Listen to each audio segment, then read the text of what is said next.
2025 නොවැම්බර් මාසේ 9 වෙනිදා සභාවට පැමිණි ඔබව යේසුස් වහන්සේගේ නාමයෙන් ஆதரேன் பிள்ளைகானவா 2025ஆம் ஆண்டு நவம்பர் மாதம் 9ஆம் தேதி சபைக்கு வந்திருக்கிறதான உங்கள் அனைவரையும் மிகவும் அன்புடன் வாழ்த்தி வரவேற்கிறோம்.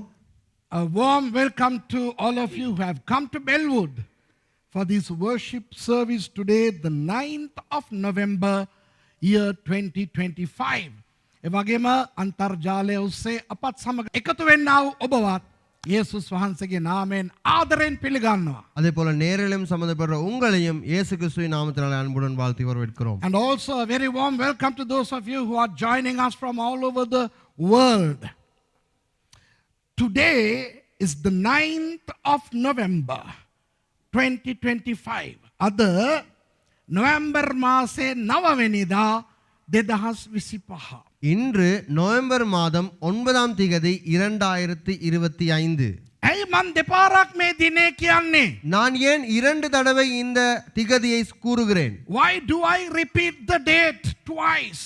Okay, for the third time. Today is November the 9th, year 2025. ඔන්න තුන්වෙනි සැරේත් කියන්නම්. இதோ மூன்றாவது தடவையும் நான் சொல்லுகிறேன். අද නොවැම්බර් මාසේ 9 වෙනිදා. இன்று நவம்பர் மாதம் 9ஆம் தேதி 2025. 2025. මොකද්ද අද දිනේ තියෙන විශේෂත්වය? என்ன இன்றைய நாளுக்கான அந்த நாளிலே இருக்கிறதான விசேஷத்துவம் කියන්නම්. சொல்லுகிறேன். What is important about this day? I will tell you. දැන් ඉඳන් මම ඉතිහාසයේ සමහර දේවල් කියන්න යනවා. இப்பொழுதிருந்து சரித்திர ரீதியான சில காரியங்களை நான் உங்களுக்கு சொல்ல போகிறேன். ඒ දින ඒ සිදුවීම් ඒ නම් කරුණා කරලා මතක තියාගන්න එපා. அந்த அதின் நாட்கள் அதின் சம்பவங்கள் அந்த காரியம் எங்கே என்பதை அதை நான் சொல்லுவேன். அதை தயவு செய்து ஞாபகப்படுத்திக் கொள்ள வேண்டாம். I am going to explain certain historical incidents that happened. And please do not try to remember the dates, the names, and what happened, what I'm going to tell you. මොකද ඒවා මතක තියාගන්න අමාරුයි.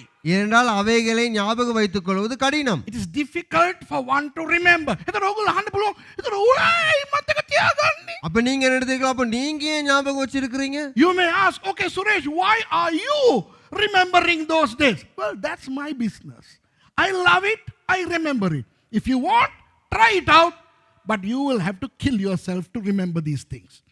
මට ආසයි මම මතක තියාගන්න. எனக்கு விருப்பம் அதனால நான் ஞாபகம் வைத்துக் கொள்கிறேன். මට ඕනේ මම මතක තියාගන්න. எனக்கு தேவை அதனால நான் ஞாபகம் வைத்துக் கொள்கிறேன். හරි ඔයගොල්ලන්ටත් මතක තියාගන්න ඕන නම් තියාගන්න. சரி உங்களுக்கு ஞாபகம் வைத்துக் கொள்ள வேண்டுமென்றால் ஞாபகம் வைத்துக் கொள்ளுங்கள். හැබැයි හිර වෙයි. ஆனால் நீங்கள் இறுகிக் கொள்வீர்கள். එපා. வேண்டாம். ඔන්න පටන් ගන්නද? இப்ப தொடங்கவா? Shall I tell you? Okay. 1989 November මාසේ 9 වෙනිදා භයානක යහපත් සිදුවීමක් සිදු වුණා. 1989ஆம் ஆண்டு நவம்பர் மாதம் 9ஆம் தேதி ஒரு பயங்கரமான ஒரு நல்ல காரியம் நடந்தது. A wonderful huge thing happened on November the 9th, 1989. The Berlin Wall collapsed. බර්ලිනේ පෞර බර්ලිනේ මහබිත්තිය බිඳ වැටුණා. அந்த பெர்லினில் இருக்கிற அந்த பெருஞ்சுவர் அது உடைந்து விழுந்தது. ඔන්න දවසක් ඉස්කෝලේ මහත්තයා පන්තියේ ළමයෙකුට නැගිටින්න කිව්වලු. මේ කතාව ඔයගොල්ලෝ දන්නවත් ඇති. இந்த கதை உங்களுக்கு தெரியுமா இருக்கும். ஒரு நாள் பாடசாலையிலே ஒரு நபர் ஒரு மாணவனை எழுப்பினாராம். ඇහුවලු බර්ලින් බිත්තිය ඇයි කැඩුනේ? அவர் அந்த பிள்ளை எழுப்பி கேட்டாராம், பெர்லினில் இருக்கிறதான அந்த மதில் அந்த சுவர் ஏன் இடிந்து விழுந்தது என்று. You may know this story from Reader's Digest. This is an old story. A school teacher got a student up and asked him, why did the Berlin Wall fall? ඒකොල්ල කිව්වලු මම නම් කැඩුවේ නෑ සර් කියලා. அந்த குழந்தை சொன்னாலும் நானா உடைக்கல சார் அப்படின்னு. The student said, sir, I did not break the wall. මාත් ස්කෝල ගුරුතුමාට තද වුණාලු. அந்த பாடசாலை அதிபருக்கு அந்த அதிபருக்கு மிகவும் கோபம் போனதாம்.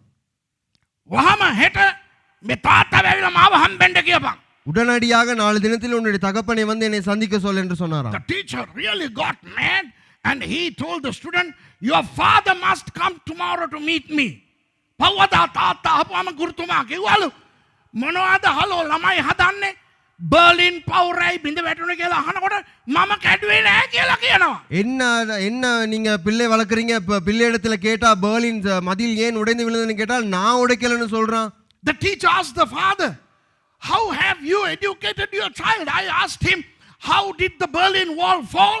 And he says he didn't break it. එතකොට තාත්තා කිව්වා මගේ පුතා නම් ඇත්ත කියන්න පුරුදු කරලා තියෙන්නේ මහත්තයෝ එයා කැඩුවේ නැහැ කියලා කිව්වා නම් එයා කැඩුවේ නැහැ තමයි කියලා තාත්තකාරයා කිව්වා. அப்ப தகப்பன் சொன்னாரா, என்னுடைய பிள்ளைனா உண்மையை சொல்றது சொல்லித்தான் நான் வளர்த்து இருக்கிறேன், அதனால அவன் உடைக்கலன்னு சொன்னா அவன் உண்மையை தான் சொல்லியிருக்கான், அவன் உடைக்கல அப்படின்னு சொல்லி சொன்னாராம். The father told the teacher, well, we have brought our child up in a very faithful manner. He wouldn't lie. If he says he didn't break it, then he surely didn't break it. ඒ වගේ දැන් ඇත්ත කියන්න. இப்ப உண்மையை சொல்லுங்க. Tell me the truth. කී දෙනෙක් දන්නේ නැද්ද මොනවද මේ බර්ලින් පවුරක් කැඩුනා කියන්නේ? ඒ ගැන මම මෙලෝ සතරක් දන්නේ නැහැ කියන අය අත උස්සලා තියාගන්න. எத்தனை பேருக்கு உண்மையை சொல்லுங்க, கையை தூக்குங்க. உண்மைக்குமே இந்த பெர்லின்ல இருக்கிறதான அந்த மதில் உடைந்தது பெர்லின்னாலே என்னன்னு தெரியாதுன்னு சொல்றவங்க கையை How many தூக்குங்க. of you all truly don't know anything about this Berlin and the Berlin Wall? Thank you. Oh my ස්තුති. மிகவும் நன்றி. වෙන දේශනාවක් කරන්නද? வேறொரு பிரசங்கத்தை Shall I செய்யவா? preach another sermon? My goodness. Berlin කියලා ලෝකේ නගරයක් තියෙනවා දන්නවද? பெர்லின் என்று உலகத்திலே ஒரு நகரம் இருக்கிறது தெரியுமா? There is a city called Berlin in the world. Believe me. Berlin is the capital of Deutschland or Germany. ஜெர்மனியே அகனுவர තමයි බර්ලිනය. ஜெர்மனி என்கிறதான நாட்டின் தலைநகரம் தான் இந்த பெர்லின். ඔන්න ඒ විශාල පවුරක් කැඩුනා 1989. அங்கே ஒரு பெரிய மதில் இருந்தது. அந்த மதில் வந்து 1989ஆம் ஆண்டிலே நவம்பர் மாதம் 9ஆம் தேதி அது உடைந்து விழுந்தது. On the 9th of November 1989, that wall of Berlin was demolished. හරි ඉතින් මේ කතාව අපි අහන්න ඕනේනේ. ඒ නිසා මම 1939 ඉඳලා කියන්න යනවා. ඒකයි මං කිව්වේ ඕවා මතක තියාගන්න එපා කියලා. இப்போ இந்த கதையை நாங்கள் தெரிந்து கொள்ள வேண்டும் என்றபடினால் நான் 1939 இருந்து கதையை சொல்லிக் கொண்டு வருகிறேன். இதனால் தான் சொன்னேன் இதை நீங்கள் ஞாபகம் வைத்துக் கொள்ள வேண்டாம் என்று. So I'm going to run through the story of the Berlin Wall all the way from 1939. So don't try to remember these things, okay? Right, wonderful. September මාසේ පළවෙනිදා 1939 செப்டம்பர் மாதம் 1ஆம் திகதி 1939ஆம் ஆண்டிலே ඇඩොල්ෆ් හිට්ලර් කියන ජර්මානියේ ඒ අධිපතිවරයාගේ නියෝගයෙන් ஜெர்மனியிலே அடால்ஃப் ஹிட்லர் என்கிறதான அந்த தலைவனுடைய அவனுக்கு கீழாக ජර්මනියේ හමුදාව පෝලන්තය ආක්‍රමණය කරගත්තා. ஜெர்மனியின் அந்த இராணுவம் போலாந்தை அவர்கள் கைப்பற்றிக் கொண்டார்கள். The Nazi army under the leadership of Führer Adolf Hitler invaded Poland on the 1st of September 1939. 2 days later, on the 3rd of September, Great Britain and France declared war against Germany. දවස් දෙකකට පස්සේ 2 நாட்களுக்கு பிறகு සැප්තැම්බර් 3 වෙනිදා September மாதம் 3ஆம் திகதி 1939ஆம் ஆண்டிலே මහා බ්‍රිතාන්‍යයි ප්‍රංශයයි ජර්මනියට විරුද්ධව යුද්ධය ප්‍රකාශයට පත් කරා. பிரித்தானியர்களும் அந்த பிரான்ஸ் தேசர்கள் சேர்ந்து ஜெர்மனிக்கு விரோதமாக யுத்தம் செய்ய போனார்கள். ඔන්න දෙවැනි ලෝක යුද්ධෙ පටන් ගත්තා. இதுதான் 2வது உலக யுத்த போர் இப்பொழுது ஆரம்பித்தது. The Second World War started. Germany and Italy on one side and all the rest of the allied forces on the other. ජර්මනියයි ඉතාලියයි එකතු වෙලා එක පැත්තකින් ஜெர்மனியும் இத்தாலியும் சேர்ந்து அவர்கள் ஒரு பக்கம் இருக்கிறார்கள். අනෙකුත් මිත්‍ර රටවල් එකතු වෙලා ඒගොල්ලන්ට විරුද්ධව යුද්ධ කරා. ஏனைய தேசங்கள் ஒன்று சேர்ந்து அவர்களுக்கு விரோதமாக யுத்தம் செய்தார்கள். පසුව ජපානියත් ජර්මනියත් එක්ක එකතු වුණා. பிறகு ஜப்பான் தேசமும் ஜெர்மனியோடு ஒன்று சேர்ந்தது. මගේ අම්මේ ලෝකේ යුද්ධ නැති රටක් නැති බවට පත් වුණා. உலகத்திலே யுத்தம் இல்லாத ஒரு நாடு இல்லாமலே போய்விட்டது. Japan also later on joined, remember Pearl Harbor and all the General Yamamoto, etc. All these things started to happen. ඔන්න දැන් යුද්ධය උග්‍රව යනවා. இப்பொழுது அந்த யுத்தமானது மிகவும் கொடூரமாக போகிறது. The war was waged all the way into 1945. ඔන්න 1945ටත් දැන් ආවා. இப்பொழுது 1945ஆம் ஆண்டுக்கும் நாங்கள் வந்து விட்டோம். අපේ ශ්‍රී ලංකාවටත් ත්‍රිකුණාමලේ බෝම්බ ටිකක් වැටුණා, කොළඹ බෝම්බ ටිකක් වැටුණා. දන්නවද? எங்களுடைய இலங்கையிலும் திருகோணமலையிலும் கொழும்பிலும் சில குண்டுகள் விழுந்தது. Even in Sri Lanka, the then Ceylon, bombs fell in Trincomalee and in Colombo. Pastor බැංකුවට බස් එකෙන් ගිහිල්ලා බෝම්බ ගැහුවේ ඒකද? பாஸ்டர் அந்த பேங்க்குக்கு அந்த பஸ்ல போய் குண்டு வைத்தாங்களே அதா? Is that the bus bomb in the bank? No. We are talking about the Second World War. දෙවෙනි ලෝක යුද්ධය. අපි කවුරුත් මෙතන ඉපදිලා නැහැ ඒ කාලේ වෙනකොට. நாங்கள் இரண்டாம் உலக யுத்தத்தை குறித்து நாங்கள் அதிக்கிறோம். நாங்கள் யாரும் இந்த இடத்துல பிறந்ததில்லை, சரியா? ඔන්න 1945 වෙනකොට 1945ஆம் ஆண்டு வரும் பொழுது ජර්මනිය පෙරදීගෙන එනවා. හොඳයි. ஜெர்மன் தோத்து கொண்டு வருகிறது. By 1945 Germany was losing on all fronts. ඔන්න දැන් අපි හිතාගමු මේ ශාලාව තමා பெர்லினය කියලා. හොඳයි. இப்ப நாங்கள் நினைத்துக் கொள்வோம் இந்த கட்டிடம் தான் பெர்லின் என்று. Let's imagine that this hall is Berlin. From the west, the allied forces were coming in. බටහිර පැත්තෙන් ඒ මිත්‍ර සේනාව ඇමරිකාව, බ්‍රිතාන්‍ය, ප්‍රංශය, කැනඩාව ඒගොල්ලෝ ඔන්න බර්ලිනය වෙතට ගහගෙන ළඟා වෙනවා. தெற்கிலிருந்து அந்த மற்ற தேசங்கள் வருது, அமெரிக்கா, கனடா, நேச நாடுகள் எல்லாம் சேர்ந்து வருகிறது பெர்லினுக்கு விரோதமாய். නැගෙනහිර දිසාවෙන් ருஷியாව ගහගෙන එනවා. மேற்கிலிருந்து ருசியா தேசம் அங்கே அடித்துக்கொண்டு வருகிறது. கிழக்கிலிருந்து. From the eastern front, Russia was coming towards Berlin. තේරෙනවද මං කියන එක? இது உங்களுக்கு விளங்குதா நான் சொல்வது? මේ පැත්තෙන් වට කරගෙන එනවා ඔස්ට්‍රේලියාව, ඇමරිකාව, කැනඩාව, බ්‍රිතාන්‍ය වැනි ඒ මිත්‍රශීලී රටවල්. அப்ப இந்த பக்கம் இருந்து ஆஸ்திரேலியா, அமெரிக்கா, கனடா இந்த போன்ற அந்த பிரித்தானியா போன்ற நாடுகள் வருகிறது இவர்களுக்கு விரோதமாய். வவுனியா இல்ல. So from one side, Great Britain, France, the allied forces, America, Australia, Canada, these people are conquering and they are coming into Berlin. And from the other side, the Russians are coming. ஒன்னு ருஷியாவாத் දැන් එනවා අර පැත්තෙන්. அந்த பக்கம் இருந்து ருசியாவும் வருகிறது.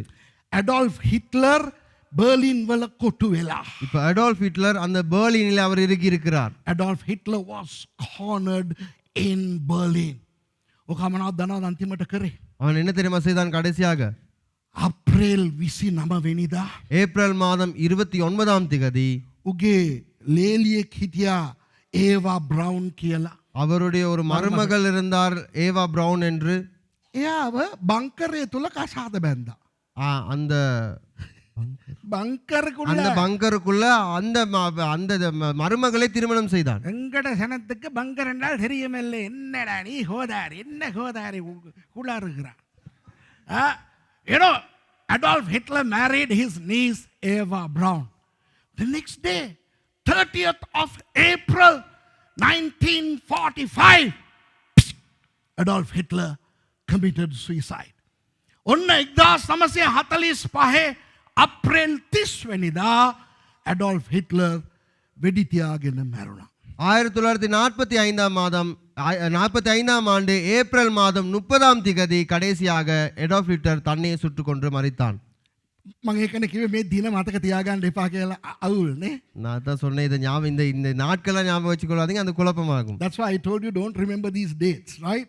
Let leave it to me. මං ඕවා මතක තියාගන්න. ඔයගලන්ට ඕවා ඕනේ. அது நான் ஞாபகம் வச்சுக்கொள்ள அது உங்களுக்கு தேவையில்லை. මැයි 8 වෙනිදා 1945 යුරෝපේ යුද්ධය ඉවර වුණා. ජර්මනිය පරාජය පිළිගත්තා. 1945 மே மாதம் 8ஆம் திகதி அங்கே ஐரோப்பாவிலே யுத்தமானது நிறைவேறினது. முடிந்தது. ஜெர்மனி தோல்வி அடைந்தது. ஜெர்மனி தோல்வி அடைந்தது. Victory in Europe was on the 8th of May 1945 when the French General Charles de Gaulle was handed over the official surrender of Deutschland, the unconditional surrender and the defeat of Germany. Okay? හැබැයි යුද්ධේ තව පොඩ්ඩක් ගියා ජපානිය පැත්තේ. ஆனால் இன்னும் இந்த யுத்தம் சென்றது ஜப்பான் பக்கமாக. ඒ නිසා අගෝස්තු මාසේ 3 වෙනිදා 1945 அதனால ஆகஸ்ட் மாதம் 3ஆம் தேதி 1945 ඇමරිකාව ගැහුවා බෝම්බයක් හිරෝෂිමා වලට. அமெரிக்காவிலிருந்து ஒரு குண்டு வெடிக்கப்பட்டது ஹிரோஷிமாவிலே ஜப்பானில். 6 වෙනිදා නාගසාකි වලට තවත් පරමාණු බෝම්බයක් ගැහුවා. மறுபடியும் 6ஆம் தேதி அங்கே ஒரு அணு ஆயுதம் வெடிக்கப்பட்டது நாகசாகியிலே. 9 වෙනිදா ජපානයත් පරාජය පිළිගත්තා. 9ஆம் தேதி ஜப்பானும் அந்த தோல்வியை ஏற்றுக்கொண்டார்கள். On the 3rd of August 1945 America bombed Hiroshima and 3 days later on the 6th of August 1945 America dropped the Fat Man bomb on Nagasaki and on the 9th VJ Day transpired. Japan was defeated. අපි ආපහු යම් Berlin වලට. நாங்க மறுபடியும் பெர்லினுக்கு போவோம். Let's go to Berlin. දැන් බර්ලිනේ මේ ජර්මනිය පැරදුනහම இப்ப பெர்லினிலே அந்த ஜெர்மனி தோற்கடிக்கப்பட்ட பின்பு බර්ලිනය අත්පත් කරගත්තේ කවුද? பெர்லினை கைப்பற்றிக் கொண்டது யார்? After Berlin fell, who conquered or captured Berlin? මේ පැත්තෙන් ආවේ කවුද? இந்த பக்கம் இருந்து வந்தது யார்? ඒ මිත්‍ර රටවල් නේද? அந்த நேச நேச நாடுகள். So from this side came who? The Allied forces. And from this side came who? The Russians. මේ පැත්තෙන් රුසියාව ආවා. இந்த பக்கத்திலிருந்து ருசியர்கள் வந்தார்கள், ரஷ்ய ஆட்கள் வந்தார்கள். ගහගෙන ඇවිල්ලා அவர்கள் அடித்துக்கொண்டு வந்து බර්ලිනේ අල්ලගත්තානේ. பெர்லினை கைப்பற்றிக் கொண்டார்கள் தானே. They attacked, they came into Berlin and they captured. එතකොට බර්ලිනය දෙකකට බෙදුණා. அப்பொழுது பெர்லின் இரண்டாக பிரிக்கப்பட்டது. Berlin automatically fell into two different hands. The Allied forces in the west and Russia on the east. බටහිර පැත්ත මිත්‍ර රටවල් වලට தெற்கு பக்கம் நேச நாடுகள், மேற்கு பக்கம் நேச நாடுகள், නැගෙනහිර පැත්ත රුසියාවට. கிழக்கு பக்கம் ருசியா நாடுக்கு, ரஷ்யா நாடுக்கு. තේරෙනවද? விளங்குதா உங்களுக்கு? දැන් රුසියාව කියන්නේ කොමියුනිස්ට් නේද? இப்ப ரஷ்யா என்பது கம்யூனிஸ்ட் நாடு. අනිත් කට්ටිය ප්‍රජාතන්ත්‍රවාදී. ජනනායක. மற்றவர்கள் ஜனநாயக நாடு. You know that the Allied forces were democratic and then the Russians were communist socialists. Right? එතකොට මේ පැත්තේ ජීවත් වුණු බර්ලින් කට්ටියට සරුයි. அப்ப இந்த பக்கம் வாழுகிற பெர்லின் ஆட்களுக்கு அவர்கள் நன்றாக வாழ்ந்தார்கள். The Berlinites, the Germans who lived in Berlin on the western side, they had a nice life. But those who fell under Russia had a very tumultuous, difficult time. හැබැයි රුසියාව පැත්තට අත්පත් වුණා වූ ජර්මනිය ඒ මිනිසුන්ට ජීවිතේ දුෂ්කර වෙන්න පටන් ගත්තා. ஆனால் ரஷ்யர்கள் மூலமாக கைப்பிடிக்கப்பட்ட அந்த ஜெர்மனியர்கள் மிகவும் கஷ்டமான ஒரு வாழ்க்கைக்குள்ளே அவர்கள் சென்றார்கள். ඉතින් මේ මැද සොල්දාදුවෝ ඉන්නවා. அப்ப இதன் நடுவிலே ராணுவ வீரர்கள் இருந்தார்கள். So there were army soldiers in the middle. දැන් බටහිර පැත්තෙන් කාටවත් නැගෙනහිර පැත්තට යන්න ආස නැහැ. අම්මෝ එපා. இப்ப யாருக்கும் மேற்கிலிருந்து கிழக்கு போவதற்கு யாருக்குமே விருப்பமில்லை. Nobody from the west wanted to go to east. No, we don't want. But everybody from the east wanted to go to the west. හැබැයි නැගෙනහිර පැත්තේ හිටපු හැමෝටම බටහිර පැත්තට යන්න ඕන. ஆனால் கிழக்கிலிருந்து அனைவரும் அந்த மேற்கு பக்கம் வருவதற்கு விரும்பினார்கள். ඉතින් ලොකු ප්‍රශ්න ආවා. அப்ப பெரிய பிரச்சனைகள் வந்தது. මේ පැත්තේ ඉන්න එක්කෙනා කිව්වා මේ මගේ මාමලා ගෙදරට යනවා මට යන්න දෙන්න කියලා හමුදාවට කිව්වා. හමුදාව කියන මාමා නෙවෙයි නැන්දර මේ කාවවත් බලන්න එහාට යන්න බෑ කියලා කියනවා. அப்ப இந்த பக்கம் இருக்கிற என்னுடைய மாமனாரை பார்க்க போக வேண்டும், என்னுடைய மாமாட வீடு இந்த பக்கம் இருக்கிறது போகணும். அப்ப ராணுவ சொல்றாங்க மாமாலாம் யாரையும் பார்க்க போக முடியாது, இங்கிட்டு இருக்கணும் அப்படின்னு So சொல்லி. there were relatives living on this side who wanted to visit their relatives on the other side, but the soldiers of the Soviet army would not allow them to go. ඒක තේරෙනවද ඔයගොල්ලන්ට? அது விளங்குதா உங்களுக்கு? පස්සේ මොනවද කරේ? பிறகு என்ன நடந்தது? උන් එන පවුරක් ගොඩ නැගුවා. அவர்கள் ஒரு பெரிய மதிலை கட்டி எழுப்பினார்கள். They erected a huge wall between East Berlin and West Berlin. නැගෙනහිර බර්ලිනය සහ බටහිර බර්ලිනය මැදින් ලොකු පවුරක් හැදුවා. கிழக்கு பெர்லினுக்கும் மேற்கு பெர்லினுக்கும் நடுவிலே ஒரு பெரிய மதிலை அவர்கள் கட்டி எழுப்பினார்கள். මේක අඩි කීයක් උසද මේ බිත්තිය? පාස්ටර් ඩැනි මේක අඩි 12ක්ද? 12යි නේ. අඩි 15ක් උසයි අර බර්ලින් පවුර. அந்த பெர்லின் மதில் 15 அடி உயரம். Now this wall is 12 feet high, but the Berlin wall was 15 feet high, and on the top were the barbed wires. ඒ අඩි 15ටත් උඩින් අර මොකද්ද? කටු කම්බි ரோல் ගහලා තිබ්බා. அந்த 15 அடிக்கு மேலாகவும் அவர்கள் அந்த முள் கம்பிகளை அந்த சுருள் சுருளாய் இருக்கிற அந்த முள் கம்பிகளை அவர்கள் போட்டு வைத்திருந்தார்கள். ඒ පවුර සාදා නිම කරේ அந்த மதிலை அவர்கள் கட்டி முடித்தது 1961 අගෝස්තු 13 වෙනිදා. 1961 ஆகஸ்ட் மாதம் 13 13ஆம் தேதி. On the 13th of August 1961, the Berlin Wall was completed. දැන් ඊට කලින් අඩුම ගානේ මේ පැත්තේ නම් අර පැත්ත බලන්න හරි පුළුවන්. இப்ப அதுக்கு முன்பதாக அந்த பக்கம் இருந்து இந்த பக்கம் குறைஞ்சபட்சம் பார்க்கவாது முடியும். Prior to that, at least these people could look on the other side, both sides. But once the wall came, every relationship was severed, complete separation. හැබැයි ඒ පෞරාව විතරයි දෙපැත්තටම කිසිම සම්බන්ධයක් නැහැ. ඉවරටම ඉවර වුණා. அதுக்கு அந்த மதில் வந்ததோடு என்ன நடந்தது? அந்த இரண்டு பக்கம் இருந்த அந்த தொடர்பு அப்படியே முறியடிக்கப்பட்டது. මේ දින මොනවත් මතක තියාගන්න එපා. இப்ப இந்த நாட்களை எதையும் நீங்கள் ஞாபகம் வைத்துக் கொள்ள வேண்டாம். හැබැයි පෞර ගැන පොඩ්ඩක් හරි තේරුණා නම් අත උස්සන්න දැන්. ஆனால் இந்த மதிலை குறித்து ஏதாவது கொஞ்சம் தெரிந்திருந்தால் கையை தூக்குங்க. Don't remember these dates, but if you understand what's happening, put your hand up. Good. අම්මෝ ඇති අන්ත. අවුරුදු 28යි මාස 3ක් ඒ පෞර තිබුණා. 28 வருடமும் 3 மாதமும் அந்த மதில் அப்படியே இருந்தது.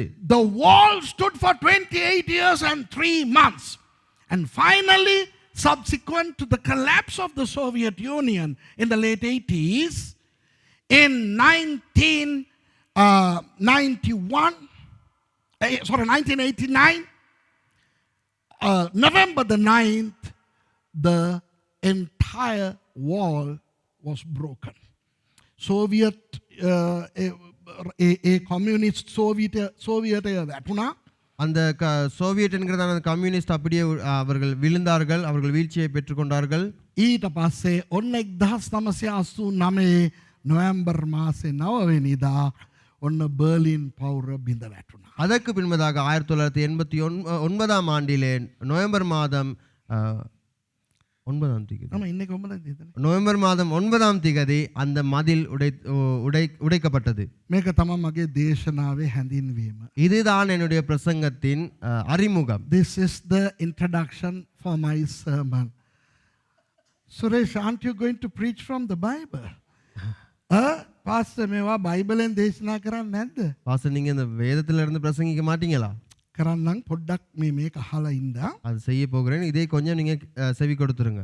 දැන් අවුරුදු 28ක් අර පැත්තයි මේ පැත්තයි සම්පූර්ණයෙන්ම සම්බන්ධයක් නැතුව තිබුණ නිසා 28 வருடம் இந்த பக்கம் எந்த ஒரு தொடர்பும் இல்லாமல் இருந்தபடியினால் පවුර වැටිලා දෙක එකතු වුණාම அந்த மதில் உடைந்து விழுந்து அந்த அந்த இரண்டு பக்கம் ஒன்று சேர்ந்த பொழுது නැගෙනහිර පැත්තේ හිටපු ජර්මනිවරුන්ට බටහිර පැත්තේ අයත් එක්ක එකතු වෙන්න සෑහෙන්න අමාරු තිබුණා. அந்த கிழக்கு பக்கத்தில் இருந்த ஜெர்மனியர்களுக்கு இந்த மேற்கு பக்கம் இருக்கிறதான ஜெர்மனியோடு ஒன்று சேர்வதற்கு மிகவும் கஷ்டமாய் இருந்தது. Since the wall stood for nearly 3 decades after the unification of Berlin, the East Berliners found it very difficult to amalgamate with the West Berliners. ඒ දන්නවද? ஏன் தெரியுமா? බටහිර බර්ලිනය දිනෙන් දිනට දියුණු වෙමින් පැවතුණා. அந்த மேற்கத்தைய பெர்லினர்கள் அவர்கள் நாளுக்கு நாள் அவர்கள் வளர்ந்து கொண்டு அவர்கள் அதிகரித்து கொண்டு வந்தார்கள். හැබැයි නැගෙනහිර බර්ලිනය අර විදියටමයි ජීවත් වුණේ අවුරුදු 30කට පස්සේ. ஆனால் அந்த கிழக்கு பெர்லினர்கள் 30 வருடத்துக்கு பின்பதாகவும் அவர்கள் எப்படி வாழ்ந்தார்களோ அதே விதத்திலே தான் அவர்கள் வாழ்கிறார்கள். The West Berliners continued to develop day by day. They grew in science, technology, society, whatnot.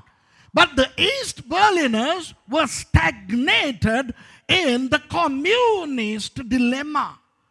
Then, අර බර්ලින් පැත්තේ එකම විදිය වාහන තමයි තියෙන්නේ. இப்ப அந்த பக்கம் பெர்லினர்களிடத்திலே ஒரே விதமான வாகனங்கள் தான் இருக்கிறது. කී දෙනෙකුට මතකද ලංකාවේ තිබුණු උපාලි ෆියට් කාර්? எத்தனை பேருக்கு ஞாபகம் இருக்கிறது இலங்கையில் இருந்த உப்பாலி ஃபியட் என்கிறதான அந்த கார்? අන්න ඒ වගේ වාහන විතරයි අරුන්ට තිබුණේ. அதே போன்ற வாகனங்கள் மாத்திரம்தான் அவர்கள் பக்கத்திலே இருந்தது. We had Upali Fiat. Upali Vijayawardena made Fiat cars here, assembled them. So the East Berliners had those types of cars only. හැබැයි බටහිර බර්ලිනේ මගේ අම්මෝ විවිධාකාර වාහන තියෙනවා මාර දියුණුව. ஆனால் மேற்கத்தைய பெர்லினரிடத்திலே வித்தியாசமான வாகனங்கள் இருந்தார்கள். அவர்கள் மிகவும் வளர்ச்சி அடைந்திருந்தார்கள். අපේ ලංකාවේ මිනිස්සු මොනවද දන්නවද ඉස්සර කරන්නේ? எங்களுடைய இலங்கையில் இருக்கிறதான ஜனங்கள் அன்று அந்த காலத்தில் என்ன தெரியுமா செய்தார்கள்? අර නැගෙනහිර බර්ලිනයට පැන ගන්නවා කොහොම හරි. அந்த கிழக்கு பெர்லினுக்கு எப்படியாவது அவர்கள் பாய்ந்து கொள்வார்கள். Our Sri Lankans, when they fled to Europe in the early 80s, they would go to East Berlin somehow. They can go. දැනුත් එහෙම තමයි.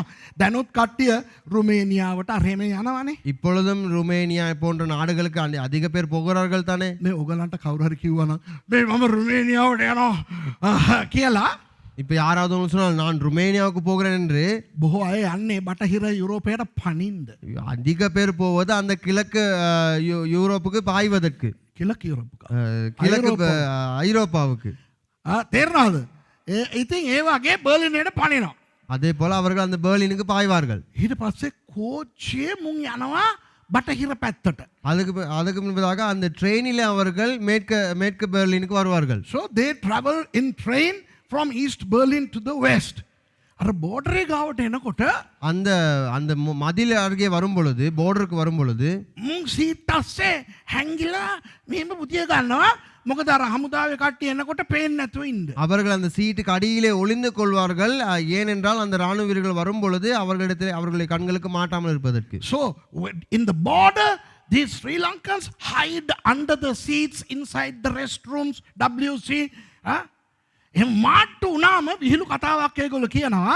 அப்படி அவர்கள் மாட்டிக்கொண்டார்கள். ஒரு பகடியான கதை இருக்கிறது சொல்வார்கள். එකෙක් මාට්ටු නාම ඌ කියයිලු ஒருவன் சிக்கினால் அவன் சொல்லுவானாம் අන්දර කොලේගා අන්දර කොම්පාර්ට්මන්ට් කුපුරස්ලාෆන් කියලා. ඒ කියන්නේ ජර්මන් භාෂාවේ අන්දර කියන්නේ අරක.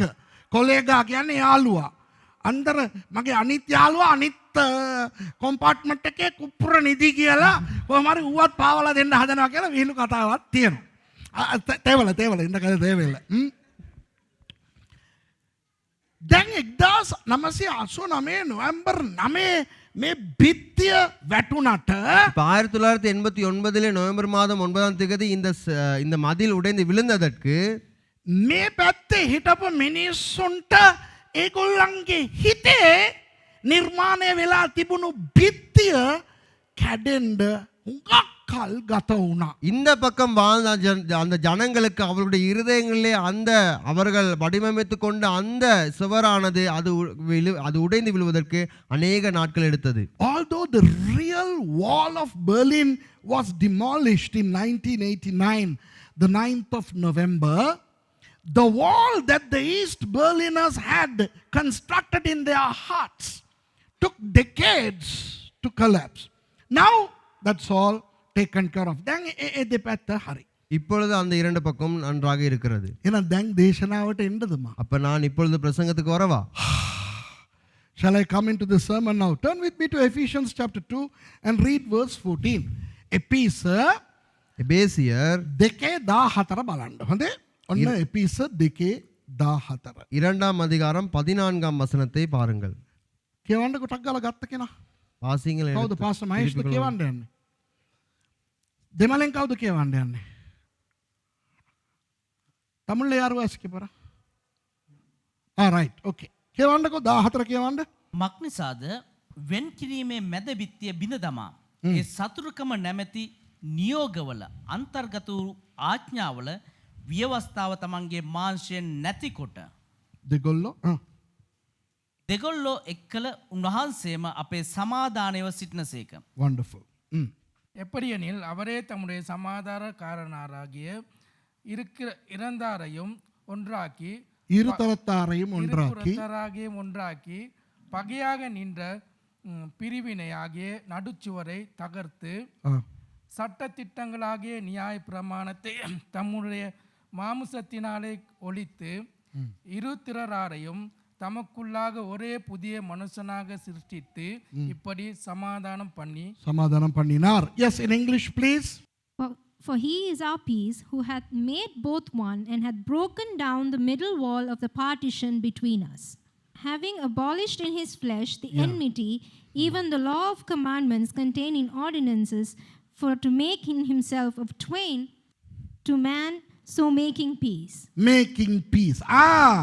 දැන් මේ පදේ මොනවද අපිට පෙන්눔 කරන්නේ? இப்ப இந்த வசனம் என்னத்தை எங்களுக்கு காண்பிக்கிறது? මනුෂ්‍යයි දෙවියන් වහන්සේයි අතර විශාල පවුරක් බිත්තියක් ගොඩ නැගී තිබුණලු.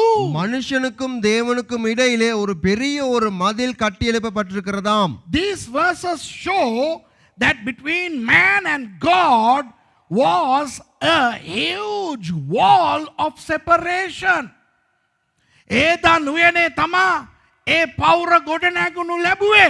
ஏதேன் தோட்டத்திலே தான் அந்த மதிலானது கட்டப்பட்டது. The wall was erected in the Garden of Eden when man fell in disobedience. මනුෂ්‍ය දෙවියන් වහන්සේට අකීකරු වෙලා පාපය නිමිත්තෙන් ඒ පවුර ගොඩ නැගුණා. மனுஷன் தேவனுக்கு விரோதமாய் கீழ்ப்படியாமல் இருந்து அந்த மதிலை அவன் கட்டி எழுப்பி கொண்டான். ඉතින් අපි යේසුස් වහන්සේව පිළිගන්න කලින් அப்ப நாங்கள் இயேசு கிறிஸ்துவை ஏற்றுக்கொள்வதற்கு முன்னதாக අපි දෙවියන් වහන්සේ අතර එන විශාල පවුරක් තියෙනවා. எங்களுக்கும் தேவனுக்கும் இடையில ஒரு பெரிய ஒரு மதில் இருக்கிறது. Before we accept Jesus as our personal savior, there is a huge wall between us and God. මේක හොඳට අහගන්න. இப்ப இதை நல்லா தெளிவா கேட்டுக்கொள்ளுங்க. දෙවියන් වහන්සේයි අපි අතර තියෙන ඒ පවුර නිසා අපි දඟර නැටුම් නැටුවත් අපිට දෙවියන් වහන්සේව පේන්නේ. தேவனுக்கும் எங்களுக்கும் இடையிலே அந்த மதில் இருக்கிறபடினாலே நாங்க என்ன ஆட்டத்தை ஆடினாலும் எங்களுக்கு தேவனை காண முடியாது. No matter what jig that we dance, we will never be able to see God as long as that wall is there. දැන් මනුෂ්‍යයාට ඕන වෙනවා දෙවියන් වහන්සේව දකින්න. இப்ப மனுஷனுக்கு தேவைப்படுகிறது தேவனை காண்பதற்கு, දෙවියන් වහන්සේත් එක්ක සම්බන්ධ වෙන්න, தேவனோடு அந்த சம்பந்தத்தை வைத்துக் கொள்வதற்கு, දෙවියන් වහන්සේගෙන් ආශිර්වාද ලබා ගන්න, தேவனிடத்திலிருந்து ஆசீர்வாதத்தை பெற்றுக்கொள்வதற்கு, අන්තිමට දෙවියන් වහන්සේ ළඟට යන්න. கடைசியாக தேவனண்டையிலே செல்வதற்கு. Man wanted to see God, to receive God's blessings, and eventually to go to God.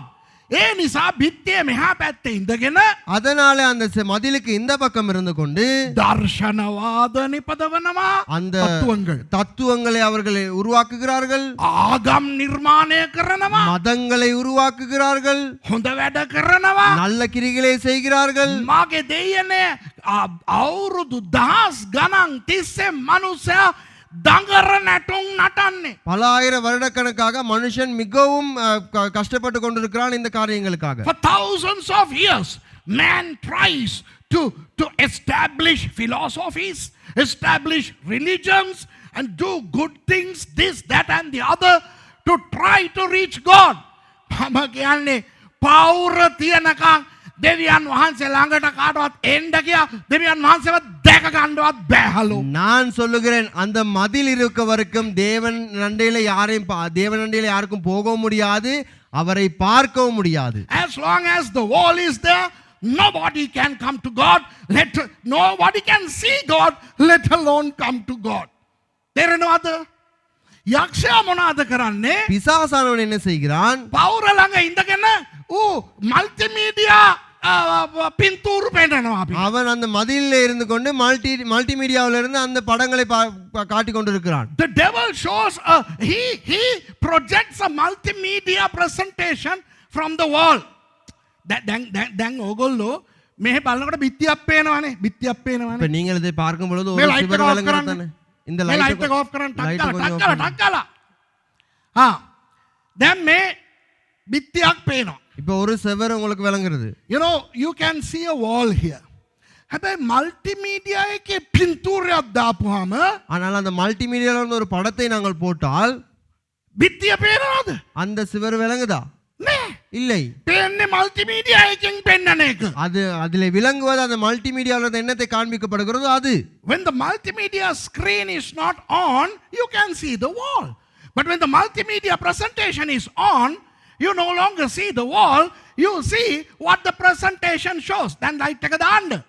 இப்ப லைட் போடுங்க. දැන් මිනිස්සු එක එක ක්‍රමවලින් இப்ப இந்த ஜனங்கள் ஒவ்வொரு வித்தியாசமான முறைமைகளிலே මේවා කරලා බලනවා දෙවියන් වහන්සේ පේනවද කියලා. இதை செஞ்சு பார்க்கறாங்க தேவன் விளங்குறாரா அப்படின்னு. දර්ශනවාද ඇති කරලා බලනවා දෙවියන් වහන්සේ පේනවද? தத்துவவாதங்களை உருவாக்கி பார்க்கிறார்கள் தேவன் விளங்குறாரா?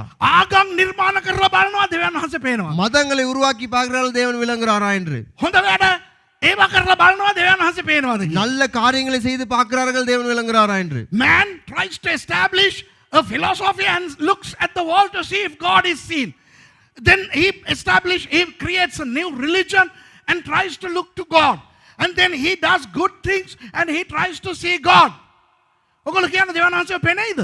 நீங்க சொல்லுங்க தேவன் விளங்குவாரா? මොනවා කරත් පේන්නේ නැහැ. හලෝ බිත්තිය තියෙනවානේ. எதை செய்தாலும் விளங்காது, அங்கனதான் மதில் இருக்கிறது. It's absolutely futile because you only see the wall. යක්ෂයා මොනවද කරන්නේ? பிசாசு என்ன செய்கிறான்? අපි මොනවා හරි එකක් කරලා බිත්තිය දිහා බලනකොට நாங்கள் ஏதாவது ஒரு காரியம் செய்து அந்த செவரை பார்க்கும் பொழுது ඌ දානවා multimedia presentation. அவன் ஒரு மல்டிமீடியா பிரசன்டேஷனை போட்டு நின்றுகிட்டு இருப்பான். When we do something and then look towards the wall, the devil starts to show a multimedia presentation and he shows himself like God. Oh, தெய்யோ வகை பெண்ணனோ. அவனை தேவனாக காண்பித்துக் கொள்வான். அரே அவ தெய்யோ தேக்க. ஐயோ நான் தெய்வத்தை கண்டுட்டேன். I now see God. God! தெய்யோ! ஐயோ தேவன். Wow!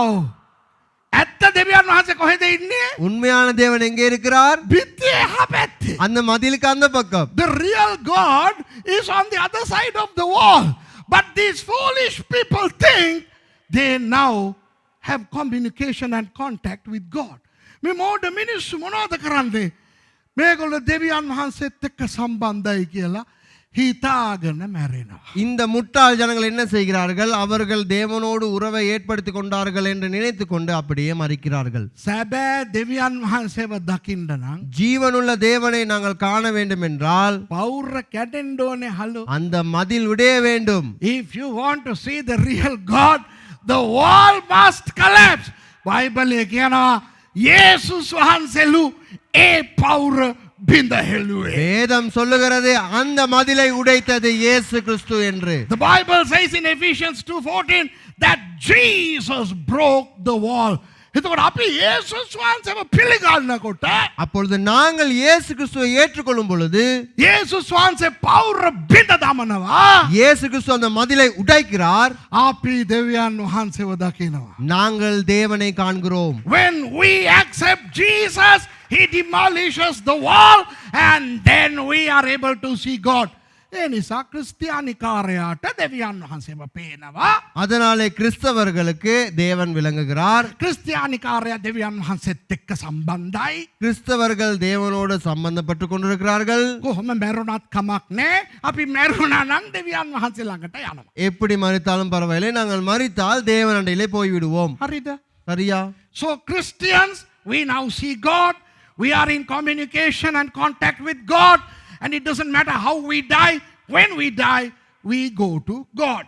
මෙහා පැත්ත ඉන්න එක මොනවද හිතන්නේ? இப்ப இந்த பக்கம் இருக்கிறவன் என்ன நினைக்கிறான்? මැරුණාම පිම්පම් බෝලේ වගේ බිත්තියට හැපිලා ආපහු ඉපදිලා එනවා කියලා. அந்த மறித்த பின்பதாக ஒரு பிங்பாங் போல் போல அப்படியே அந்த செவரிலே பட்டு மறுபடியும் வந்து பிறப்பான் என்று But நினைக்கிறான். if you are not a Christian, you will believe that when you die, like a tennis ball or a squash ball, you will go and bang on the wall and come back and be born again. තේරෙනවද මං කියන එක? விளங்குதா நான் சொல்வது? ඒ නිසා අර multimedia එක බලන මිනිස්සුන්ට අපිව බලනකොට මෝඩයෝ වගේ පේන්නේ. அதனால அந்த மல்டிமீடியா பார்க்கிற ஜனங்களுக்கு எங்களை பார்க்கும் பொழுது நாங்கள் முட்டாள்கள் போல அவர்களுக்கு விளங்குவோம். So those who look at the multimedia look at us and they think we are fools. When in actual fact, the devil has blinded those people. යක්ෂයා තමයි ඔය මල්ටිමීඩියා කාරෙන්ව අන්ධ කරලා තියෙන්නේ. பிசாசு தான் அந்த மல்டிமீடியாவை பார்க்கிற அந்த ஜனங்களை குருடராக்கி வைத்திருக்கிறான். දැන් මගේ දේශනාව පෞර කඩන එක නෙවෙයි. இப்ப என்னுடைய பிரசங்கமானது அந்த மதிலை உடைப்பதல்ல, ඒක ගැලවීමනේ. அது ரட்சிப்பு தானே. ඉතින් ඔයගොල්ලෝ ගැලවීම ලබලානේ ඉන්නේ. இப்ப நீங்க ரட்சிக்கப்பட்டு தானே இருக்கிறீங்க. My sermon is not about demolishing the wall because that pertains to salvation and all of you are saved, right? මෙතන කවුරු හරි ගැලවීම ලබලා නැත්තම් இப்ப இந்த இடத்துல யாராவது ரட்சிக்கப்படாவிட்டால் පස්සේ කවුරු හරි පාස්ටර් කෙනෙක්ගෙන් අහන්න මේ කොහොමද ගැලවීම ලබන්නේ කියලා එයා ගැලවීම ලබලා දෙයි යන්න ඉස්සල්ලා. அப்ப யாராவது பிறகு யாராவது ஒரு பாஸ்டர் நீங்க பிடிச்சி கேளுங்க எப்படி இந்த ரட்சிப்புக்குள்ள வருவது என்று அவர்கள் உங்களுக்கு ரட்சிப்பை கொடுத்து அனுப்புவாங்க. But now if you are not saved yet, ask one of our pastors how to get saved after the service and he will help you to get saved before you go home. Because අර මේ ගලහා නුවර ඉඳන් ගලහාපු bus එකට ගහක් වැටිලා අන්න එක්කෙනෙක් මැරුණා ඒ වෙලෙම. ஏன்னா கண்டியில இருந்து அந்த கலாவுக்கு போற பஸ்ல ஒரு மரம் விழுந்து ஒருத்தர் இறந்து போயிட்டாரு. You know the Kandy Galaha bus, a tree fell on that bus and one person died last a few days ago. ඔගොල්ලෝ ගිහින් ගෙදර යනකොට මොනවා කඩන් වැටිද දන්නේ නැහැ. இப்ப நீங்க இங்க இருந்து வீட்டுக்கு போகும்போது என்ன உடைஞ்சு விழுமோ தெரியாது. We don't know what will come and fall on your head before you reach home. So better get saved before going home. එනිසා ගෙදර යන්න ඉස්සලා ගැලවීම ලැබලා යන්න. තේරෙනවද? அதனால வீட்டுக்கு போறதுக்கு முன்னதாக ரட்சிக்கப்பட்டிருங்க. නෑ නෑ මම මේ විහිළුව නෙවෙයි කියන්නේ ඇත්තට කියන්නේ. நான் பகடிக்கு சொல்லல, உண்மையை தான் சொல்றேன். අයිස මේ ලෝකේ ඉන්න කොහොම හරි ඉන්න පුළුවන්. හැබැයි යේසුස් වහන්සේ නැතුව මැරුණා නම් පිටියෙන් එහා යන්න බෑ. இப்ப இந்த உலகத்துல எப்படியும் வாழலாம், ஆனா நாங்க இயேசு கிறிஸ்துவை ஏற்றுக்கொள்ளாவிட்டால், தேவனை ஏற்றுக்கொள்ளாவிட்டால் அந்த மதிலை தாண்டி போக முடியாது. We can live on earth somehow, doing something or another. But if we die without Jesus, we cannot go to the other side of the wall. So if you are not saved yet, become a Christian before you go home. එනිසා ගෙදර යන්න ඉස්සලා ක්‍රිස්තියානි වෙලා යන්න. அதனால வீட்டுக்கு போகும்போதாக கிறிஸ்தவனாய் மாறி போங்க. මම කතා කරන්නේ ක්‍රිස්තියානි අයට. හොඳයි? நான் கதைப்பது கிறிஸ்தவர்களுக்கு. I am talking to Christians. අර බර්ලින් පවුර වැටුණා වගේ අපෙත් ඒ පාප පවුර වැටුණා තමයි. அந்த பெர்லின் மதில் உடைந்து விழுந்தது போல எங்களுடைய பாவ மதிலும் உடைந்து விழுந்தது தான். Yes, like the Berlin Wall fell, the wall of sin has fallen in our lives. There is no wall between us and God. Then දෙවියන් වහන්සේ අපි අතර ඇත්තට පවුරක් බිත්තියක් නැහැ. இப்ப தேவனுக்கும் எங்களுக்கும் இடையில உண்மைக்குமே அந்த மதில் அந்த மதிலோ செவரோ எதுவுமே இல்லை. හැබැයි අපි අපේ ආත්මෙන් සමහර බිත්ති හදාගෙන ඉන්නවා. ஆனால் நாங்கள் எங்களுடைய ஆவியிலே சில மதில்களை நாங்கள் உருவாக்கி வைத்துக் கொண்டிருக்கிறோம். ඒක අපි ගොඩනගා ගන්න බිත්ති. அது நாங்கள் கட்டி எழுப்பிக் கொள்கிறதான மதில்கள். But in our spirits we have erected small walls between us and God, and since we erected them, we have to demolish them. අපිනේ ඒවා හැදුවේ. இப்ப அவைகளை நாங்கள் தானே உருவாக்கினோம். ඒ හන්ද අපිමයි කඩන්ඩු. அதனாலே நாங்கள் தான் அதை உடைக்க வேண்டும். තේරෙනවද මං කියන එක? விளங்குதா நான் சொல்லுவது? අපි හදනවා යේසුස් වහන්සේ කඩනවා. අපි හදනවා යේසුස් වහන්සේ කඩනවා. ඕක හරියන්නේ. நாங்கள் உருவாக்குகிறோம், இயேசு கிறிஸ்து உடைக்கிறார். நாங்கள் உருவாக்குகிறோம், இயேசு கிறிஸ்து உடைக்கிறார். அது சரி வராது. යේසුස් වහන්සේගේ මට වෙන වැඩ නෑ. උඹ බිත්ති හදන්න මං කඩන්න පාර. හැබැයි යන්න උඹ හැදුවා නම් උඹ කඩාගන්න. இயேசு கிறிஸ்து சொல்றார், எனக்கு என்ன வேற வேலையில நினைச்சியா? நீ செவுரு கட்டும் நான் உடைக்கும், நீ செவுரு கட்டும் நான் உடைச்சு இருக்கணுமா? போடா போறதுக்கு அப்படின்ட்டு போயிடுவாரு. We erect, Jesus demolishes. We erect, Jesus demolishes. Come on, this doesn't work. Jesus says, hey, I am not going to be in the business of demolishing all the walls that you keep on erecting. අර ලොකු පාප පවුර මම කැඩුවා. මගේ අම්මෝ ඒක කඩන්න වින්ද දුක. அந்த பெரிய பாவ மதிலை நான் உடைப்பதற்கு நான் உடைத்தேன். அதை நான் உடைப்பதற்கு நான் பட்ட கஷ்டம். What excruciating pain did he have to go through to demolish that wall? ස්වර්ගය දාලා පොළොවට ඇවිල්ලා මිනිස්සෙක් හැටියට බිහි වෙන්න වුණා. பரலோகத்தை விட்டு உலகத்துக்கு மனுஷனாக வர வேண்டியதா இருந்தது. He had to leave the heaven and come and be born as a human. And he lived here for 33 years. අවුරුදු 33ක් ජීවත් වෙන්න වුණා. 33 வருஷம் அவர் உலகத்திலே வாழ வேண்டியதா இருந்தது. පස්සේ කුරුසිපත් වුණා. பின்பதாக சிலுவையிலே அறையப்பட்டார், මැරුණා. மரித்தார், නැවත නැගිට්ටා. மறுபடியும் உயிர்த்தெழுந்தார். එහෙම තමයි අර පවුර කැඩුවේ. அப்படித்தான் அவர் அந்த மதிலை உடைத்தார். He lived for 33 years. He was crucified. He shed his blood. He died and he rose again, thereby demolishing the wall. දැන් අපි ගැලවීම ලබලා இப்ப நாங்க ரட்சிக்கப்பட்டு අපිට වැඩේ චූටි චූටි බිත්ති හදනවා. எங்களுக்கு வேலையே சின்ன சின்ன மதில்களை உருவாக்குறது. බිත්ති හදපුවම මොනවද වෙන්නේ? மதில் உருவாக்கும் என்பதாக என்ன நடக்கிறது? දෙවියන් වහන්සේ ඔපෙන්නේ. தேவன் விளங்க மாட்டேங்கிறார். මම දැන් දෙවියන් වහන්සේත් එක්ක නෑ. நான் இப்பொழுது தேவனோடு இல்ல. ඉතින් යේසුස් වහන්සේ ඇවිල්ලා කඩ කඩ ඉන්න ඕනද? அப்ப இயேசு கிறிஸ்து வந்து அதை உடைச்சு இருக்கணுமா? Then we start erecting walls between us and God, and do you expect Jesus to come and demolish them? ඔයගොල්ලෝ ඇහුවා පාස්ටර් ඒක කොහොමද බිත්ති හදන්නේ අපි? இப்ப யாராச்சும் கேட்பாங்க, பாஸ்டர் எப்படி நாங்க அந்த செவுரை உருவாக்குறோம்? මම බිත්ති පහක් ගැන කියන්නම්. நான் 5 சுவர்களை குறித்து சொல்லுகிறேன். පහට වැඩිය තියෙනවා. 5க்கு அதிகமா இருக்கிறது. අදට පහයියා. இன்றைக்கு 5 தான். I will tell you 5 walls that we build. There are many more than 5, but for today only 5. Okay. පත් ගාලා කියවන්න යෙසායා 59:2. டக்குனு வாசிங்க. ஏசாயா 59ஆம் அதிகாரம் 2ஆம் வசனம். ඕඩරේ සිංහල දෙමළ ඉංග්‍රීසි නෙවෙයි. ගත්තා කෙනා මයික් එක පත් ගාලා කියවන්න. ஓடுறா போகணும்னு இல்லை, யாரை முதல்ல எடுக்கிறாங்களோ வாசிங்க. Isaiah 59 verse 2. ஏசாயா 59ஆம் அதிகாரம் 2ஆம் வசனம். But your iniquities have separated between you and your God. Thank you. Sit. නොමුත් නුඹලා අපරාධම නුඹලාට සහ දෙවියන් වහන්සේ අතරේ වෙන්වීමක් කළේය. ඇති. உங்கள் அக்கிரமங்களாலே உங்களுக்குள் உங்கள் தேவனுக்கும் நடுவாக பிரிவினை உண்டாகி இருக்கிறது. ඔන්න පළවෙනි බිත්තිය இதுதான் முதலாவது அந்த மதில். ගැලවීම ලබපු අපි ரட்சிக்கப்பட்ட நாங்கள் මොකද්ද සිංහලයෙන් කිව්වේ? අපරාධ අපි කරන අපරාධ නිසා எங்களுடைய අපි බිත්ති හදා ගන්නවා. நாங்கள் செய்கிறதான அக்கிரமங்களினாலே நாங்கள் மதில்களை உருவாக்கி கொள்கிறோம். Our iniquities build wall. මං අපරාධ ටිකක් කියලා කියන්නද? எங்களுடைய அக்கிரமங்களை நான் சொல்லவா? බොරු. பொய். ඔගොල්ලෝ බොරු කියන සැරේට බිත්තියක් හදනවා. நீங்க பொய் சொல்ற எல்லா சந்தர்ப்பத்திலும் ஒரு மதிலை உருவாக்குறீங்க. Every time you lie, you build a wall. උඩංගු වෙනකොට බිත්තියක් හදනවා. பெருமைப்படும் பொழுது ஒரு மதிலை நீங்கள் உருவாக்குறீங்க. When you are proud, you are building a wall. කෙල්ලෙක් දිහා කොල්ලෙක් තෘෂ්ණාවෙන් නැත්තම් කොල්ලෙක් දිහා කෙල්ලෙක් තෘෂ්ණාවෙන් බලනකොට බිත්තියක් හදනවා. ஒரு பெண் ஆணையோ அல்லாவிட்டால் ஒரு ஆண் ஒரு பெண்ணையோ இச்சையோடு பார்க்கும் பொழுது அந்த இடத்துல ஒரு மதிலை உருவாக்குறீர்கள். When a man looks at a woman lustfully, or when a woman looks at a man lustfully, a wall is built. මේකේ කුණු හරප බලනකොට இதிலே தூசணங்களை பார்க்கும் பொழுது බිත්ති හැදෙනවා. மதில்கள் When உருவாக்கப்படுகிறது. you look at internet porn and stuff, you are building a wall. හරිද? சரியா? කාටවත් පේන්නේ නැති වෙලාවෙ ගිහිල්ලා யாருக்கும் விலகாத சந்தர்ப்பங்களிலே போய் පොඩි සිගරට් එකක් බීඩියක් ගහනකොට බිත්තියක් හදනවා. ஒரு சிகரெட்டோ பீடி அடிக்கும் பொழுது அந்த இடத்துல ஒரு மதில் உருவாகிறது. When you go in solitude and entertain yourself with a fag, then you are building a wall. එදා අපි මමිලා හොටෙල් එකට ගිය වෙලාවේ මායි මර්සි சிஸ்டரும் பாஸ்டரும் மமிலா ஹோட்டலுக்கு போயிருந்த பொழுது වෙල්කම් එකක් තියෙනවා එක එක කැවිලිත් එක්ක හෙන්න ලස්සන වයින් බෝතලයක්. ஒரு வெல்கம் அவர்கள் எங்களை வெல்கம் பண்ணது சில பலகாரங்களோடு ஒரு wine போத்தலோடு. When we checked ourselves into the Mamila Hotel in Jerusalem, you know, with all the little snacky bits and the knickknacks, there was a bottle of Israel wine. කවුරුත් නෑ. බිත්ති හදපන් අම්මා. யாருமே இல்லை அப்படின்னு குடிச்சிட்டா செவுர கட்ட தான் வரும்.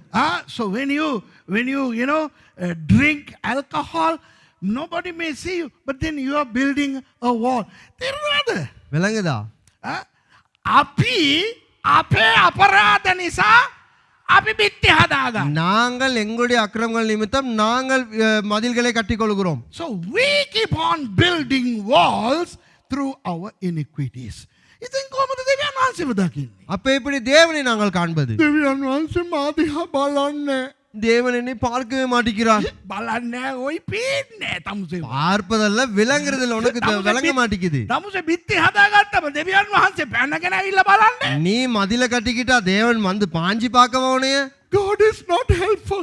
He is not looking at me. It's not God is not looking at you. You are building walls. How can he? I mean, do you expect God to jump over the wall all the time? මම බිත්ති හදනවා උන්වහන්සේ බිත්තියෙන් පනින්න ඕනේ. நான் மதிலை கட்டி எழுப்ப வேண்டும், அவர் மதிலே தாய்ந்து வர வேண்டும். අපි සුද්ධව හිටියේ නැත්තම් நாங்கள் பரிசுத்தமாய் சுத்தமாய் இருக்க இல்லாவிட்டால் යේසුස් වහන්සේ හෙන්න ලොකු පවුරක් කැඩුවට වැඩක් නැහැ. இயேசு ஒரு பெதிலை மதிலை உடைத்ததுக்கே வேலை இல்லை, பிரயோஜனம் இல்லை. අපි එහා පැත්තට යන්නේ. நாங்கள் அந்த பக்கம் போக மாட்டோம். It is futile that Jesus demolished the wall if we keep on building walls of iniquity. එනිසා පළවෙනි එක මම කියන්නම්. அதனால முதலாவது நான் சொல்லுகிறேன், ඔය පව් කරන එක නවත්තන්න. அந்த பாவம் செய்வதை நிறுத்துங்க. ඔය අපරාධ කරන එක නවත්තන්න. அந்த அக்கிரமங்கள் செய்வதை நிறுத்துங்க. So the first point is stop committing sins.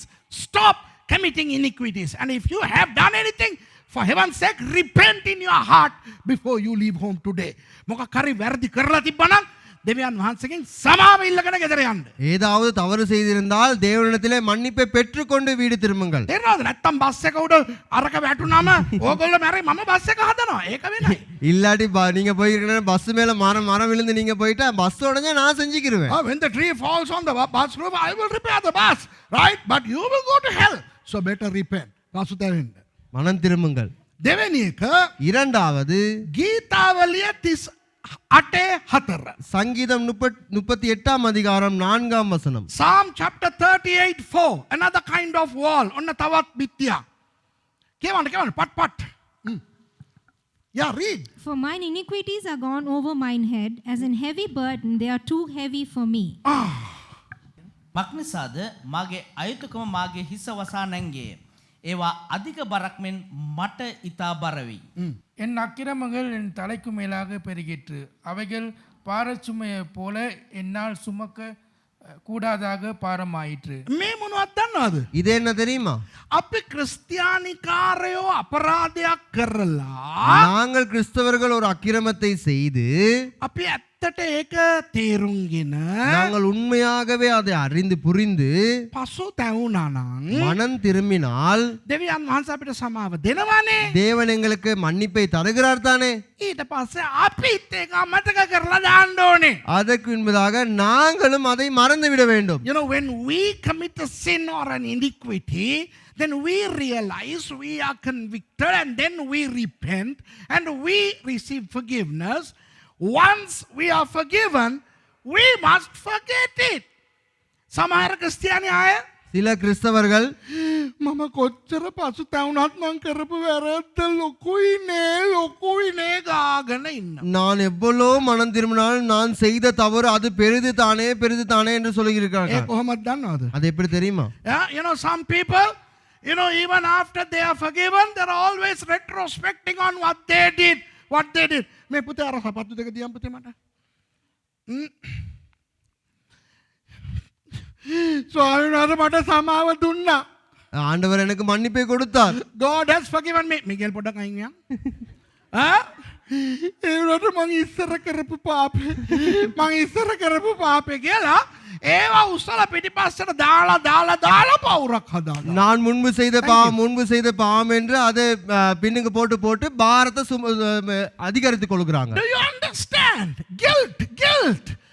දෝෂාරෝපණය. We keep on throwing behind us our past sins. මං ඉස්සර මේක කරපු එක තමයි තාම මට වදින්නේ. ඉස්සර අනේ ඔයි අමතක කරලා දාලා ඵලයන් ඉස්සරහට. நான் முன்பு இது செய்து தான் இப்பொழுதும் எனக்கு இருக்கிறது, அது முன்பு செய்து முன்பு ஐயோ அதை மறந்துட்டு முன்னுக்கு நட. What I did 2 years ago, what I did 10 years ago, අවුරුදු 10කට කලින්, අවුරුදු 15කට කලින්. කියපා.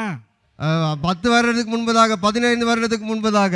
දැන් කියන ඒවා කියන්න ඕනේ. අවුරුදු 10කට කලින් ඒවා එපා. තේරෙනවද මං කියන එක? நான் சொல்றது விளங்குதா? ඕගොල්ලෝ දෙවියන් වහන්සේ ළඟට ඇවිල්ලා ඇත්තට සමාව ඉල්ලුවා නම් நீங்கள் தேவனிலே வந்து உண்மையாகவே மனம் திரும்பினால், மன்னிப்பை கேட்டுக்கொண்டால், උන්වහන්සේ සමාව දුන්නා කියලා විශ්වාස කරන්න. அவர் மன்னிப்பை உங்களுக்கு பெற்றுக் கொடுத்தார் என்பதையும் விசுவாசியுங்கள். If you truly came to God and asked forgiveness, believe that He has forgiven you. Don't go and remind Him all the past sins that you committed. දෙවියන් වහන්සේ ළඟට ගිහිල්ලා අර කරපුව කොහොම සෙට් එකම කියාගෙන යන්න එපා. அந்த தேவனிடத்துல போய் அந்த முன்பு செய்த தவறு எல்லாத்தையும் அப்படியே சொல்லிக்கிட்டே இருக்க வேணாம். සමහර මිනිසුන්ගේ යාඥාව වැටකට නැති යාඥාවක්. சிலர்களுடைய ஜெபமானது எந்த விதத்திலும் பிரயோஜனமே இல்லை. Some people's prayers are absolutely useless and futile. Do you know why? I don't know. ஏன் தெரியுமா? ගිය වෙලේ ඉඳන් මම ස්වාමීන් අවුරුදු 15කට කලින් මම දැන අර ගෑණි පස්සේ ගියා. ස්වාමීනේ ஆண்டிடத்துல போய் ஐயோ ஆண்டவரே, நான் 15 வருடத்துக்கு முன்பதாக அந்த பெண்ணின் பின்பதாக நான் போய் கொண்டே இருந்தேன். Lord, 15 years ago I was going behind that woman. 10 years ago I was going behind that man. God hates those old tales. ඔය පරණ කතා දෙවියන් වහන්සේට අප්‍රියයි. அந்த பழைய கதைகளை தேவன் அருவருக்கிறார். අපිට කියන ඒ උනාට මට අමතක කරන්න බෑනේ. எங்களிடத்துல சொல்லுங்க, ஆனாலும் எனக்கு அதை மறக்க முடியலையே. එහෙනම් ඉතින් පවුර හදාගෙන එන්න ගහලා ඵලයන් එච්චර. அப்படி என்ன மதில கட்டிக்கொண்டு இடி விழுந்து போ. I can't forget. Okay, don't forget. Live a miserable life. තේරෙනවද මං කියන එක? விளங்குதா நான் சொல்வது? පළවෙනි පවුර මොකද්ද? முதலாவது மதில் என்ன? අපරාධ.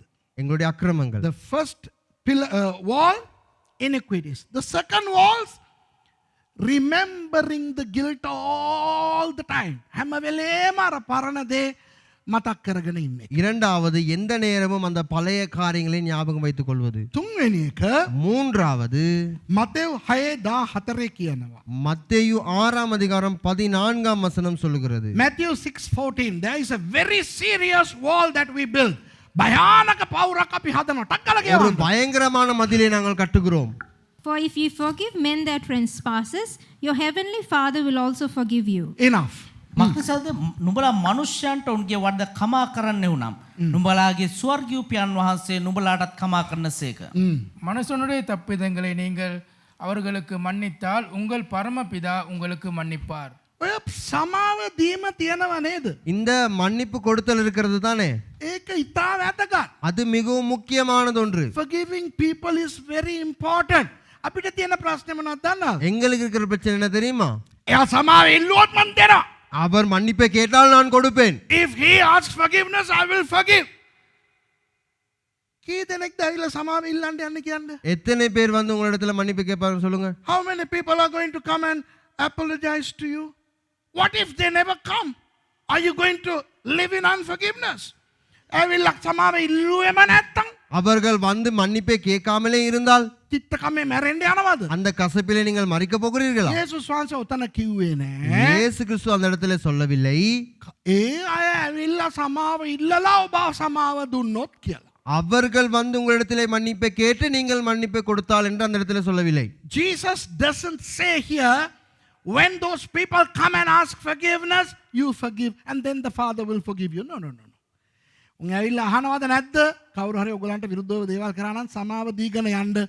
එතකොට සන්තෝෂයෙන් ඉන්න. அவர்கள் வந்து கேட்கிறார்களோ இல்லையோ, உங்களுக்கு விரோதமா யாராவது ஏதாவது தவறு செய்தால் அவர்களுக்கு நீங்கள் மன்னிப்பை கொடுங்கள், அப்பொழுது நீங்கள் சந்தோஷமாய் போகலாம். Even when people don't come and ask forgiveness, forgive them. තේරෙනවද මං කියන එක? விளங்குதா நான் சொல்லுவது? සමාව නොදීම කියන්නේ ගොඩනගන පවුරක් කියන එක මතක තියාගන්න. மன்னிப்பை கொடுக்காமல் இருப்பது அந்த மதிலை கட்டி எழுப்புகிறதான ஒரு காரியம் என்பதை ஞாபகம் வைத்துக் கொள்ளுங்கள். Unforgiveness is a wall that you erect between you and God. හතරවෙනි එක நான்காவது காரியம் 1 யோவான் 4:18. 1 யோவான் 4ஆம் அதிகாரம் 18ஆம் வசனம். The fourth wall is 1 John 4:18. Quick. 1 John 4:18. 1 யோவான் 4:18. 1 யோவான் 4:8 18. සම්පූර්ණ ප්‍රේමය බය දුරු කරයි. මක් නිසාද? බය දඩුවමින් යුක්තය. ඇති. அன்பினாலே பயமில்லை, பூரண அன்பு பயத்தை புறம்பே தள்ளும். යා. There is no fear in love, but perfect love casteth out fear. බය. பயம். බය කියන්නේ පවුරක්. பயம் என்பது ஒரு மதில். Fear is a wall. දැන් මම දේශනා කරලා තියෙනවා 3 ආකාර බය ගැන. இப்ப நான் பிரசங்கித்திருக்கிறேன் 3 விதமான பயங்களை குறித்து. I have already taught the 3 kinds of fear, the phobia, dahlia and paranoia fear. But I'm telling you now, if we live in fear, we don't have love. The antonym to love is not hatred. The antonym of love is fear. දැන් අපි බයෙන් ජීවත් වුණා නම් இப்ப நாங்கள் பயத்திலே வாழ்ந்தால் අපි පවුරක් හදා ගන්නවා. நாங்கள் ஒரு மதிலை ஏற்படுத்துகிறோம். ප්‍රේමේ විරුද්ධ වචනය ද්වේෂය නෙවෙයි. அன்பின் எதிர் சொல் துவேஷம் அல்ல, වෙරුප අල්ල. வெறுப்பு அல்ல. ප්‍රේමේ විරුද්ධ පදය බය. அன்பின் எதிர் சொல் பயம். අනේ අපිට පල්ලිය හදලා ඉවර කරන්න පුළුවන් වෙයිද? ஐயோ எங்களுக்கு ஆலயத்தை கட்டி முடிக்க முடியுமா? අයියෝ මම හෙට මට කන්න පුළුවන් වෙයිද? ஐயோ எனக்கு நாளைக்கு சாப்பிட இருக்குமா? මගේ ළමයාට ඉස්කෝල ෆීස් ගෙවන්න පුළුවන් වෙයිද? என்னுடைய பிள்ளைக்கு ஸ்கூல் ஃபீஸை கட்ட முடியுமா? බය බය බය බය. பயம் பயம் பயம் பயம். We live in fear and that fear builds the wall. තේරෙනවද මං කියන එක? விளங்குதா நான் சொல்வது? යේසුස් වහන්සේ කියනවා බිය නොවන්න කියලා. இயேசு கிறிஸ்து சொல்லுகிறார் பயப்படாதே. God says fear not. It's a command. ඒක අනයක්. அது ஒரு கட்டளை. ඉතින් අපි බය වුණොත් අනයට අපි පිටු පානවා. நாங்கள் பயந்தால் அந்த கட்டளைக்கு விரோதமாய் நாங்கள் கிரியை When செய்கிறோம். we entertain fear, we disobey God's command. Finally, fifth one, Luke 8 and 14. Luke 8:14 පස්වෙනි එක මේක අර වපුරන්නාගේ උපමාවේ එන කතාවක්. ஐந்தாம் காரியம் லூக்கா 8ஆம் அதிகாரம் 14ஆம் வசனம். அது அந்த விதைக்கிறவனுடைய அந்த உவமையிலிருந்து வருகிற காரியம். This comes from the parable of the sower. Just verse 14 of chapter 8. Yeah. And that which fell among thorns are they, which when they have heard, go forth and are choked with cares and riches and pleasures of this life, and bring no fruit to perfection. Thank you. තමන්ගේ ජීවිත ගමනේදී එහි වෙහෙසින්ද වස්තුවෙන්ද සැප ජීවිකාවෙන්ද වචනය යටව සම්පූර්ණ ඵල නොදරන්නෝය. සරුබිමේ ඒවා නම් අවංක යහපතින් වචනය ආසා තදින් අල්ලාගෙන ඉවසීමෙන් ඵල දරන්නෝය. முள்ளுள்ள இடங்களிலே விதைக்கப்பட்டவர்கள் வசனத்தை கேட்கிறவர்களாய் இருக்கிறார்கள். கேட்டவுடனே போய் பிரபஞ்சத்துக்குரிய கவலைகளினாலும் ஐஸ்வர்யத்தினாலும் சிற்றின்பங்களினாலும் நெருக்கப்பட்டு பலன் கொடாது இருக்கிறார்கள். පස්වෙනි පවුර ලෞකික තෘෂ්ණාව. ஐந்தாம் மதிலானது லௌகிக உலக இச்சைகள். The fifth wall is the worldly pleasure. ක්‍රිස්තියානි කාරයා කාලයක් ජීවත් වුණේ කොහොමද දන්නවද? கிறிஸ்தவன் ஒரு காலம் எப்படி வாழ்ந்தான் தெரியுமா? මට මෙලොවේ මොනවා නැති වුණත් මම එලොවට යනවා ප්‍රීතියෙන් කියලා. இந்த உலகத்திலே எது எனக்கு இல்லாவிட்டாலும் நான் பரலோகத்துக்கு சந்தோஷமாய் போவேன் என்று சொல்லுகிறான். Once upon a time Christians were saying, I don't care what I have and what I have not on this life because I have everything on my next life in heaven. දැන් ක්‍රිස්තියානි කාර්යය කියන්නේ இப்ப கிறிஸ்தவன் சொல்லுகிறான், එලොවේ මොනවක් කෙලවුණත් මට කමන්නේ මෙලොවේ මට තියෙන්න ඕනේ. பரலோகத்திலே என்ன இல்லாவிட்டாலும் எனக்கு பரவாயில்ல, இந்த உலகத்துல நான் வாழும் பொழுது எனக்கு தேவை. Now Christians are least worried about what's there on the other side. Now everybody wants everything here. ඉස්සර මට ස්වර්ගයට ගියාම முன்பு நான் பரலோகத்துக்கு போன பின்பு සුදු වස්ත්‍රය, அந்த வெண்ணாடை, ඔටුන්න, அந்த கிரீடம், ක්‍රීමේ මොකද්ද මේ හොර නෑව, அந்த எக்காலம், ප්‍රශංසාව. துதி. දැන් இப்ப කාර් එක, கார், කඩකාමරය, அந்த கடை, තට්ටු දෙකේ ගෙදර. 2 தட்டு வீடு. කොහොමද ගේම? எப்படி விளையாட்டு Once upon a time, it was my white raiment and my crown and the pearly gates and praise to God 24/7. But now, I want a Benz car, I want a Rolls Royce, I want a 5-star life, swimming pool. හරිද? දැන් සුභාරංචි මොනවද දන්නවද? இப்ப சுவிசேஷம் என்ன தெரியுமா? හැම සුකෝපභෝගීත්වයක්ම දෙනවා යේසුස් වහන්සේට. ஆண்டவர் எல்லா உங்களுக்கு தேவைப்படுகிற எல்லாவற்றையும் தருகிறார் வாங்க. Now the gospel is a prosperity gospel. Come and receive. ලබා ගන්න.